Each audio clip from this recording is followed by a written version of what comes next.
Hello friends, पिछले video में हमने कंसिस्टेंसी के बारे में पढ़ रहे थे हम लोग। ठीक है, तो उसमें हमने 3 लिमिट्स के बारे में देखा था। श्रिंकेज लिमिट, प्लास्टिक लिमिट और लिक्विड लिमिट। उसको हमने अच्छी तरीके से समझा था। अब क्या है कि ये जो तीनों लिमिट्स हैं, इनकी परिभाषा को हम लोग लिख लेते हैं। ठीक है, हमने तो समझ लिया है, अब हम क्या करते हैं, परिभाषा को लिख लेते हैं। ठीक है, तो सबसे पहले हम परिभाषा लिखेंगे श्रिंकेज लिमिट की, और इसे डिनोट करते हैं WS से। ठीक है, और ये श्रिंकेज लिमिट, प्लास्टिक लिमिट और लिक्विड लिमिट तीनों ही क्या है, तीनों ही वाटर कंटेंट है। ठीक है ना। तो देखो, श्रिंकेज लिमिट की परिभाषा हम ऐसे लिख सकते हैं कि श्रिंकेज लिमिट वह मैक्सिमम वाटर कंटेंट है जिस पर सॉइल बिना ओरिजिनल वॉल्यूम चेंज किए पूरी तरीके से सैचुरेट होती है। ठीक है ना, या सैचुरेट हो जाती है। तो हमने देखा था कि जो हमारी एक ड्राई सॉइल थी, ठीक है, जब हम उसमें वाटर कंटेंट डाल रहे थे तो क्या हो रहा था कि सॉइल का जो वॉल्यूम था वो चेंज नहीं हो रहा था। ठीक है, एक निश्चित वाटर कंटेंट तक जो है उसका वॉल्यूम चेंज नहीं हो रहा था। अब जब हम एक निश्चित वाटर कंटेंट पे पहुंच जा रहे थे तो सॉइल हमारी पूरी तरीके से क्या हो जा रही थी, सैचुरेट हो जा रही थी, और उसमें जितने भी सारे वाइट्स था उसमें एयर निकल गया और टोटल में वाटर चला गया। ठीक है, अब उस निश्चित वाटर कंटेंट के बाद जो है क्या हो रहा था, और हम जब वाटर मिला रहे थे तो सॉइल का जो टोटल वॉल्यूम है वो चेंज होने लग रहा था। ठीक है ना, तो वो जो निश्चित वाटर कंटेंट है उसी को हम श्रिंकेज लिमिट कह रहे हैं, और वो मैक्सिमम वाटर कंटेंट है। वो मैक्सिमम वाटर कंटेंट है जिसपे सॉइल क्या है, पूरी तरीके से सैचुरेट है, फिर भी उस पर जो है सॉइल का जो वॉल्यूम है उसमें कोई परिवर्तन नहीं हो रहा। ठीक है ना, तो ये हमने देखा है। अब इसकी परिभाषा एक और तरीके से लिख सकते हैं। कैसे लिख सकते हैं कि श्रिंकेज लिमिट वह मिनिमम वाटर कंटेंट है जिस पर सॉइल पूरी तरीके से सैचुरेट होती है। एक तो हमने लिखा कि वह मैक्सिमम वाटर कंटेंट है जिसपे उसका आयतन नहीं बढ़ता है और सॉइल पूरी तरीके से सैचुरेट होती है। और दूसरी परिभाषा हम ऐसे लिख सकते हैं कि श्रिंकेज लिमिट वह मिनिमम वाटर कंटेंट है जिसपे सॉइल क्या होती है, हमारी पूरी तरीके से सैचुरेट रहती है, तथा उससे कम वाटर कंटेंट अगर हम करें तो सॉइल का जो आयतन है उसमें कोई भी कमी नहीं होता। तो हमने देखा कि वो जो श्रिंकेज लिमिट है उससे अगर हम वाटर कंटेंट कम भी करेंगे तो सॉइल का जो वॉल्यूम था वो चेंज नहीं हो रहा था। ठीक है, क्योंकि जो सॉइल के जितने भी सारे वॉइड्स हैं उन वॉइड्स में अगर वाटर हटेगा तो उसके स्थान पे क्या आएगा, एयर आएगा। ठीक है ना, तो श्रिंकेज लिमिट की परिभाषा 2 तरीके से हम लोग देते हैं, एक मैक्सिमम वाटर कंटेंट के आधार पे और एक मिनिमम वाटर कंटेंट के आधार पे। ठीक है, तो ये दोनों परिभाषाएं हैं, ये दोनों को जो है याद रखना है, और एग्जाम में दोनों में से कोई सा भी जो है आपसे पूछ सकता है। ठीक है, और पिछले वीडियो में जो यहाँ पे मैंने इंपॉर्टेंट पॉइंट नोट करके दिखाया था कि ये जो कंसिस्टेंसी है ये हम लोग मुख्य रूप से फाइन ग्रेन सॉइल के लिए पढ़ते हैं, और अगर फाइन ग्रेन सॉइल की बात हो रही है तो यहाँ पे जो है क्या आ जाएगा, सिल्ट और क्ले सम्मिलित है। ठीक है, सिल्ट और क्ले।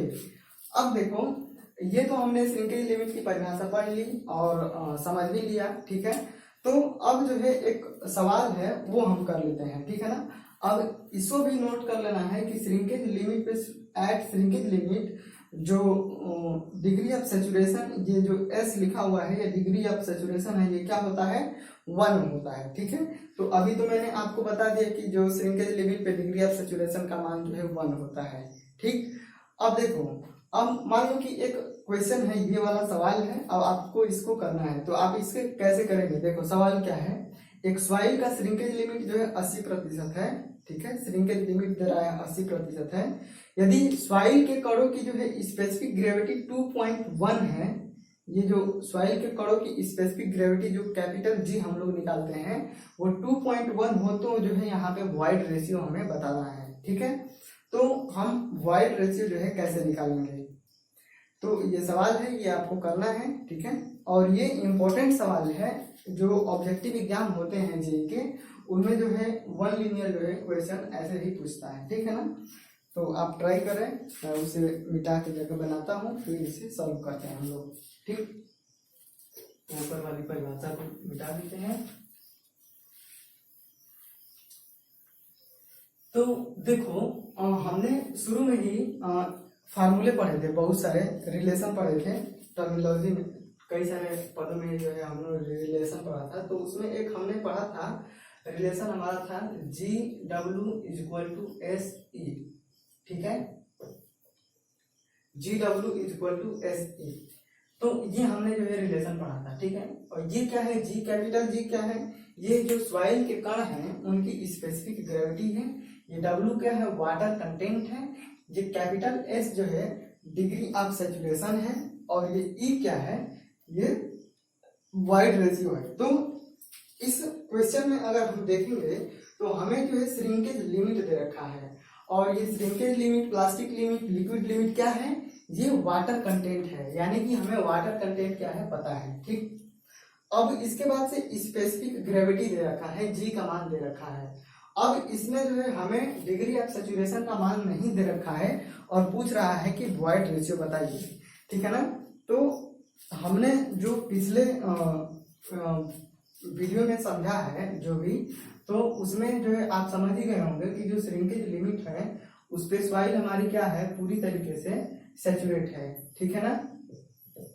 ये क्या है, श्रिंकेज लिमिट है, और ये क्या है, इसका फेज डायग्राम है, और ये प्लास्टिक लिमिट है, और ये लिक्विड लिमिट है।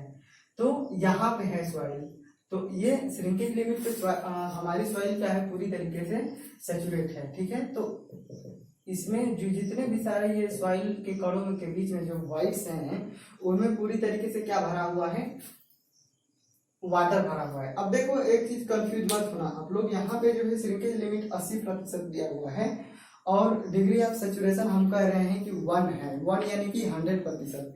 तो देखो हम जब वाटर कंटेंट पढ़ते हैं तो वाटर कंटेंट को क्या लिखते हैं, वाटर कंटेंट को हम लोग लिखते हैं कि weight of water upon weight of soil solid, ठीक है। और हम जब डिग्री ऑफ सैचुरेशन लिखते हैं तो volume of water upon volume of voids लिखते हैं, ठीक है। तो देखो ये जो श्रिंकेज लिमिट है ये 10%, 20%, 50% कुछ भी हो सकता है। अब देखो ये वेट है और ये क्या है, वॉल्यूम है।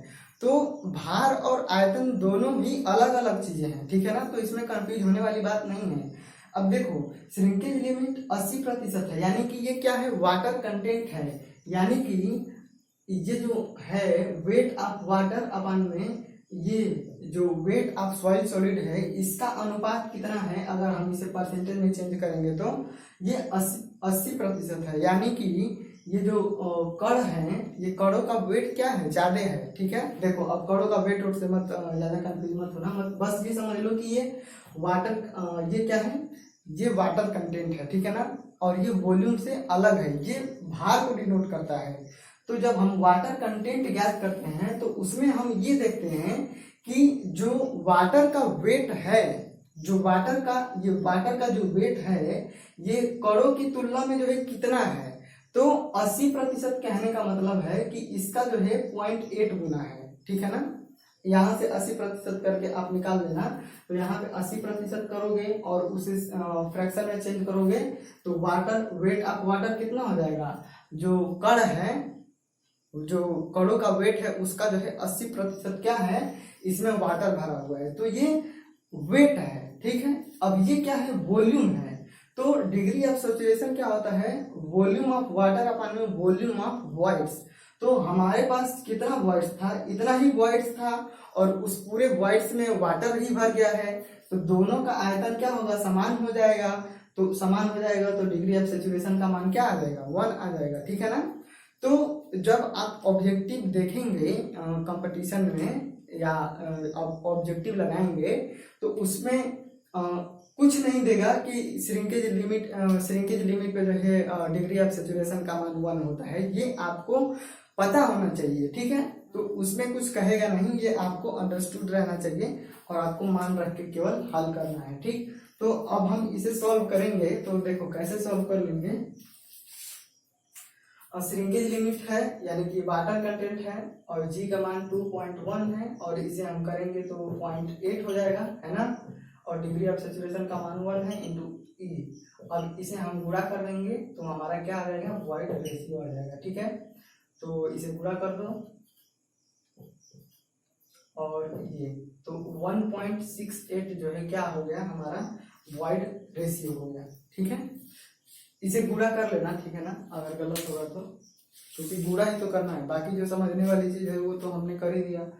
ठीक, तो ये जो सवाल है ये इम्पोर्टेंट है, इसको याद रखना है, और बाकी चीजें जो मैंने बताई वो भी इम्पोर्टेंट है। ठीक, अब हम देखते हैं अगली चीज क्या है, वो प्लास्टिक लिमिट। ठीक है, प्लास्टिक लिमिट क्या है, तो प्लास्टिक लिमिट की परिभाषा हम लोग ऐसे लिखते हैं कि प्लास्टिक लिमिट वह वाटर कंटेंट है जिसके सॉइल में उपस्थित होने पर, अगर वाटर प्लास्टिक लिमिट वो वाटर कंटेंट है जो अगर सॉइल में हमारी उपस्थित रहेगा तो उसका हम 3 mm का धागा अगर बनाएंगे, जो सॉइल है उसी का हम ऐसे 3 mm मोटा अगर धागा बनाएंगे तो वो क्या होगा कि धागा बनते बनते जो है टूट जाएगा। तो उस वाटर कंटेंट को ही हम लोग क्या कहते हैं, प्लास्टिक लिमिट कहते हैं। ठीक है, तो ये जो है प्लास्टिक लिमिट की परिभाषा है, इसको जो है ध्यान में रखेंगे। ये आपने पढ़ा होगा बिल्डिंग मटेरियल में, जब ब्रिक्स बनाते हैं उस टाइम परीक्षण जो किया जाता है वो चीज। अब फिर इसके बाद से हम देखते हैं लिक्विड लिमिट। ठीक है, तो वह मिनिमम वाटर कंटेंट है, लिक्विड लिमिट जो है वह मिनिमम वाटर कंटेंट है। ठीक है, लिक्विड लिमिट क्या है, वह मिनिमम वाटर कंटेंट है जिसपे सॉइल लिक्विड की तरह जो है व्यवहार करना जो है शुरू कर देती है। ठीक है, लिक्विड की तरह ये जो सॉइल है हमारी वो व्यवहार करना शुरू कर देती है पूरी तरीके से। ठीक, अब देखो यहाँ पे नोट पॉइंट लिख लें। ठीक है, पिछले वीडियो में मैंने समझाया था आपको, अब यहाँ पे नोट पॉइंट ये देखो क्या है ये, कि अलग अलग, ठीक है ना, अलग अलग सॉइल की जो है लिक्विड लिमिट वो अलग अलग होगी। ठीक है, अब देखो जैसे कि सिल्ट है और क्ले है, तो सिल्ट के लिए जो लिक्विड लिमिट का मान होगा, यानी कि उसमें वो जो है निश्चित वाटर की मात्रा, वाटर कंटेंट यानी कि पानी की मात्रा, वो एक निश्चित पानी की मात्रा जिसपे जो सिल्ट है वो लिक्विड की तरह व्यवहार करना शुरू कर दे तो उसके लिए पानी की मात्रा अलग होगी।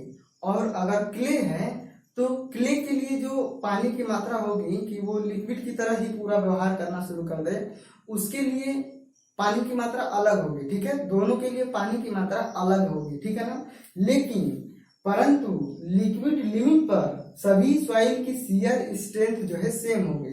ठीक, तो सिल्ट के लिए लिक्विड लिमिट का मान अलग है, पानी की मात्रा अलग है, क्ले के लिए पानी की मात्रा अलग है। ठीक है ना, लेकिन जब सिल्ट और क्ले दोनों ही लिक्विड लिमिट पर अगर पहुंच जाती है तो दोनों के लिए जो है शियर स्ट्रेंथ का जो मान है वो सेम रहेगा। ठीक है, अब जैसे कि मान लो ये वाटर है तो वाटर का जो शियर स्ट्रेंथ का मान है वो फिक्स है। ठीक है ना, तो उसी तरीके से सिल्ट और क्ले में भी उसको हम पूरी तरीके से वाटर की तरह ऐसे लिक्विड अगर हम बनाएंगे, लिक्विड की तरह अगर हमने ये जब डायग्राम बनाया था पिछले वीडियो में, तो वाटर डालते जाएंगे तो सिल्ट के लिए जो पानी की मात्रा होगी वो अलग होगी और क्ले के लिए पानी की मात्रा अलग होगी।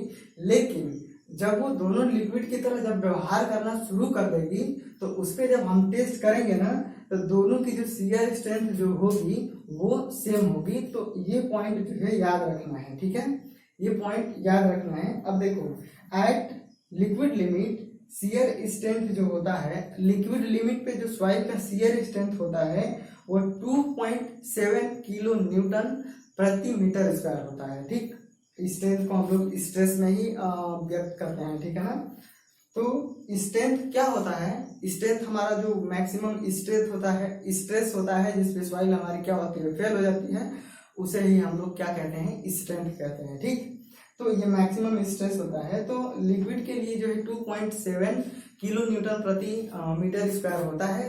तो जो हमारी सॉइल है वो भी लिक्विड की तरह व्यवहार करना शुरू कर देती है, इस वजह से उसके लिए भी जो ये शियर स्ट्रेंथ का मान है ये 2.7 किलो न्यूटन प्रति मीटर स्क्वायर हम लोग लेते हैं। तो अभी इस वक्त जो है इस वीडियो में मैंने जितने भी सारे चीजें लिखे हुए थे वो सारे के सारे इम्पोर्टेंट है, उसमें छोड़ने वाला कुछ भी नहीं है। ठीक है, अब देखो यहाँ पे जो है आप सोच रहे होंगे कि शियर स्ट्रेंथ की क्यों बात हो रही है, ठीक है ना। शियर स्ट्रेंथ, तो शियर का मतलब होता है कर्तन बल, ठीक है। कर्तन का मतलब होता है काटना, ठीक। तो अब जैसे कि ये मार्कर है तो इसे हम खींचेंगे तो इसमें हम टेंसाइल फोर्स लगाएंगे और इसमें जो स्ट्रेस जनरेट होगा वो टेंसाइल स्ट्रेस जनरेट होगा, ठीक। अगर हम ऐसे कंप्रेस करेंगे तो ये क्या होगा कि इसमें कंप्रेसिव फोर्स हम लगा रहे हैं और इसमें जो स्ट्रेस जनरेट होगा वो कंप्रेसिव स्ट्रेस जनरेट होगा, ठीक है ना। अब देखो हम क्या कर रहे हैं कि ये बीच में से फिक्स है, ठीक है। अब हम ऐसे लोड यहाँ पे बीच में से कुछ ऐसा लोड लग रहा है जो क्या कर रहा है कि इसको यहाँ बीच से काटने का प्रयास कर रहा है, ठीक है ना। ये बीच में जो लोड लग रहा है तो ये क्या है लोड, ये कर्तन बल है, ठीक है। ये लोड के कारण जो ये बेंडिंग होगा लेकिन ये कर्तन बल है, ठीक है ना, शियर फोर्स। और इसके कारण जो स्ट्रेस जनरेट होगा वो शियर स्ट्रेस जनरेट होगा, ठीक है। तो देखो ये जो हमारी सॉइल है तो आपने देखा होगा कि क्या होता है कि पहाड़ों से कभी कभी लैंड स्लाइड होने लगता है, ठीक है ना। अभी हाल ही में लैंड स्लाइड हुआ था उत्तराखंड में शायद या उधर कहीं, तो लैंड स्लाइड होने लगता है। तो देखो लैंड स्लाइड और हम शियर की क्यों बात करते हैं, जैसे कि ये मान लो कि सॉइल इम्बैंकमेंट है, मान लो ये ऐसे जो है सॉइल का टीला है या कुछ भी पहाड़ है, ठीक है। तो क्या होगा कि ये जो सॉइल है ना, अगर इसमें शियर स्ट्रेंथ कम रहेगा यानी कि स्लाइडिंग फोर्स, शियर मतलब कि कर्तन बल, शियर क्या होता है ये जो जैसे कि मान लो इस पे जो कर्तन बल लग रहा है ना तो मान लो जो बीच में से काटने का प्रयास करेगा तो ये पूरा मान लो कि सेम एक ही है। अगर इस पे यहाँ पे मिडिल पे लोड लगेगा तो इसको यहाँ से अलग कर देगा, ठीक है। तो ये देखो दोनों का क्रॉस सेक्शन मान लो समान है तो यहाँ से क्या हो गया अलग हो गया, ठीक है ना। तो ये कट गया यानी कि कर्तन हो गया, तो ये जो फोर्स लग रहा था वो कर्तन बल था, इसे काट दिया, ठीक है। तो उसी तरीके से जो सॉइल होती है अगर इसमें शियर स्ट्रेंथ का मान कम होता है तो वहां से ऐसे करके ये स्लाइड कर जाती है, ठीक है। तो स्लाइड कर जाती है, जो लैंड स्लाइड होता है हमारा वो यहाँ से ये वाला जो पार्ट होता है, ये वाला जो पार्ट होता है ये लैंड स्लाइड करके पूरा का पूरा जो है फिसल करके नीचे आके जमा हो जाता है, ठीक है। तो इसी को हम लोग लैंड स्लाइड कहते हैं। और ये जो सॉइल जो इस स्थिति में जो बनी हुई है वो मुख्य रूप से शियर स्ट्रेंथ के कारण ही बनी हुई है, ठीक है ना, शियर फोर्स के कारण। तो जो हमारी सॉइल की जो स्ट्रेंथ है, हम जो भी लोड ट्रांसफर करते हैं, जो भी हमारा स्ट्रक्चर बनता है उसका लोड जो है सॉइल पे ही ट्रांसफर होता है। तो वो जो सॉइल जितने भी सारे लोड को बियर करती है वो जो है सॉइल में मुख्य रूप से शियर स्ट्रेंथ के कारण ही होता है, ठीक है ना। अब सॉइल में कंप्रेसिव फोर्स और इसकी बात हम लोग नहीं करते, हम लोग शियर फोर्स की बात करते हैं, ठीक है। तो सॉइल की जो स्ट्रेंथ होती है वो मुख्य रूप से शियर फोर्स के कारण ही होती है, इस कारण जो है हम यहाँ पे शियर स्ट्रेंथ की बात कर रहे हैं, ठीक है। तो मुझे ऐसा है आपको समझ में आया होगा। अब इसके बाद से और भी हम चीज यहाँ पे लिखवा देते हैं आपको कि जैसे कि ये वाटर कंटेंट है, श्रिंकेज लिमिट और प्लास्टिक लिमिट के बीच में ये सॉइल का कौन सा स्टेट है, प्लास्टिक लिमिट और लिक्विड लिमिट के बीच में सॉइल का कौन सा स्टेट है, ये सब कुछ हम अब अभी लिखते हैं, ठीक है। तो देखिए ये जो वॉल्यूम और वाटर कंटेंट के बीच में जो हमारा ग्राफ मिला है ये वाला, ठीक है। तो इसके बीच में जो है क्या है कि इसे हम सॉलिड स्टेट कह रहे हैं, इसे सेमी सॉलिड स्टेट कह रहे हैं, इसे प्लास्टिक स्टेट और इसे लिक्विड स्टेट कह रहे हैं, ठीक है। तो देखो अगर हम सॉलिड स्टेट कह रहे हैं तो अगर श्रिंकेज लिमिट से वाटर कंटेंट की मात्रा कम है तो जो सॉइल का स्टेट होगा वो सॉलिड स्टेट होगा, ठीक है। सॉलिड क्यों, क्योंकि श्रिंकेज लिमिट से अगर हम वाटर कंटेंट की मात्रा कम करेंगे तो जो हमारा सॉइल है उसका वॉल्यूम जो है चेंज नहीं होगा, और जो सॉलिड होते हैं उनका वॉल्यूम भी क्या होता है कि कुछ भी करने पर वॉल्यूम जो है चेंज नहीं होता है, ठीक है। जनरली अगर श्रिंकेज लिमिट और प्लास्टिक लिमिट के बीच में जो हमारी सॉइल है मिल रही है उसे हम क्या कहेंगे, तो अगर वाटर कंटेंट की मात्रा श्रिंकेज लिमिट से ज़्यादा है और प्लास्टिक लिमिट से कम है तो जो सॉइल का स्टेट होगा उसे हम कहेंगे सेमी सॉलिड स्टेट। अगर वाटर कंटेंट की मात्रा प्लास्टिक लिमिट से ज़्यादा है और लिक्विड लिमिट से कम है तो जो सॉइल का स्टेट होगा उसे हम कहेंगे प्लास्टिक स्टेट। और अगर वाटर कंटेंट की मात्रा लिक्विड लिमिट से ज़्यादा हो गई तो जो सॉइल का स्टेट हमें प्राप्त होगा उसे हम कहेंगे लिक्विड स्टेट। ठीक है, तो इसी चीज को मैंने यहाँ पे सब इंपॉर्टेंट पॉइंट करके यही चीज लिखा हुआ है। अगर वाटर, ये जो W लिखा हुआ है ये वाटर कंटेंट है, ठीक है, तो अगर वाटर कंटेंट की मात्रा श्रिंकेज लिमिट से कम है तो जो सॉइल का स्टेट होगा वो सॉलिड स्टेट होगा। और अगर वाटर कंटेंट की मात्रा श्रिंकेज लिमिट से ज्यादा है और प्लास्टिक लिमिट से कम है तो जो सॉइल का स्टेट होगा वो सेमी सॉलिड स्टेट होगा। ठीक है ना। अगर वाटर कंटेंट की मात्रा प्लास्टिक लिमिट से ज्यादा है और लिक्विड लिमिट से क्या है, कम है, ठीक है ना, तो जो सॉइल का स्टेट होगा उसे हम प्लास्टिक स्टेट कहेंगे। और अगर वाटर कंटेंट की मात्रा लिक्विड लिमिट से ज्यादा है तो जो सॉइल का स्टेट होगा उसे हम लिक्विड स्टेट कहेंगे। ठीक, तो ये जो बातें हैं इसे ध्यान रखना है, ठीक है ना।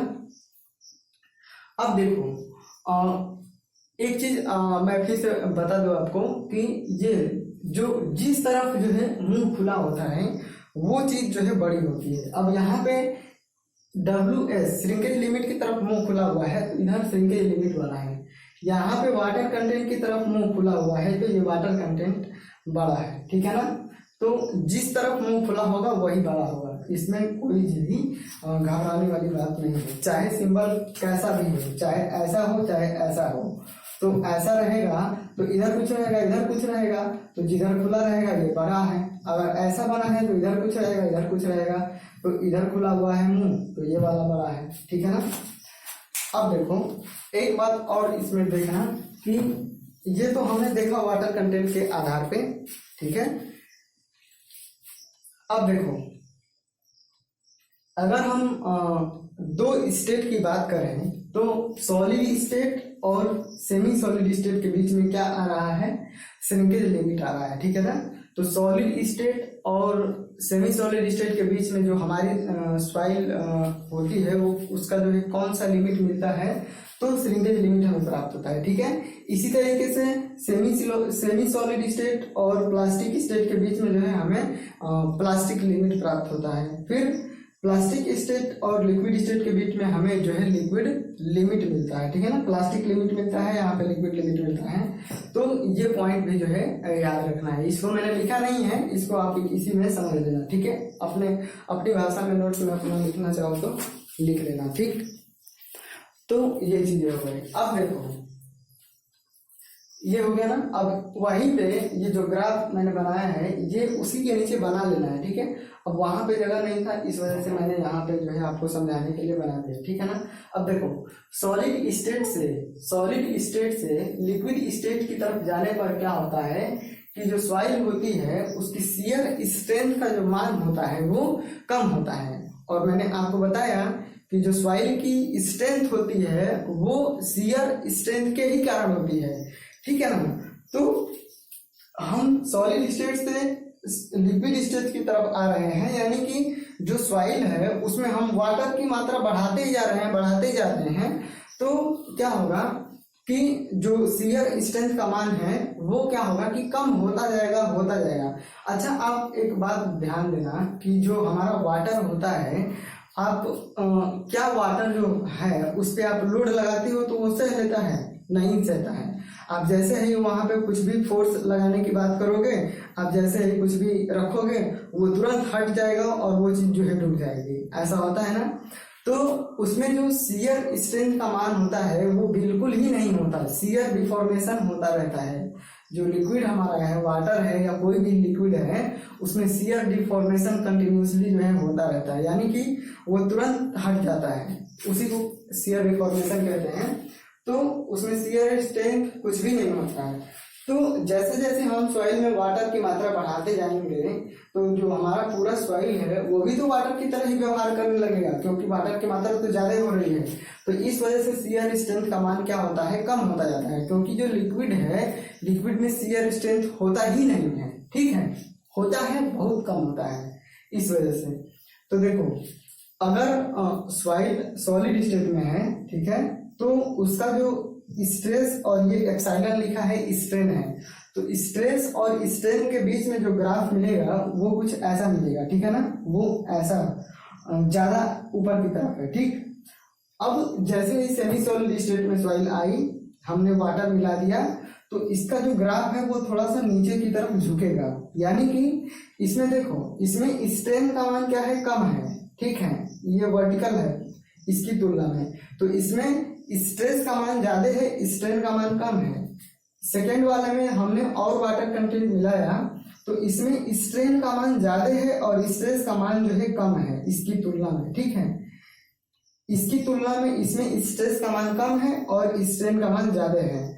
और अगर सॉइल हमारी प्लास्टिक स्टेट में आ गई तो इसमें स्ट्रेन का मान और ज्यादा है और स्ट्रेस का मान और कम है। इसी वजह से तो अगर हमारी सॉइल प्लास्टिक स्टेट में होती है तो उसे हम आसानी से डिफॉर्म करते हैं और वो जो स्ट्रेस का मान होता है वो कम होता है, क्योंकि हमें ज्यादा जो है उसे किसी भी रूप में ढालने के लिए ज्यादा फोर्स अप्लाई करने की जरूरत नहीं पड़ती है, ठीक है। फिर जब सॉइल लिक्विड स्टेट में चली जाती है तो उसमें स्ट्रेस का मान और कम हो जाता है, एकदम कम, और स्ट्रेन का मान जो है बहुत ही ज्यादा हो जाता है, यानी कि थोड़ा सा भी हम फोर्स लगाएंगे तो उसमें बहुत सारा जो है डिफॉर्मेशन होने लगेगा, ठीक है।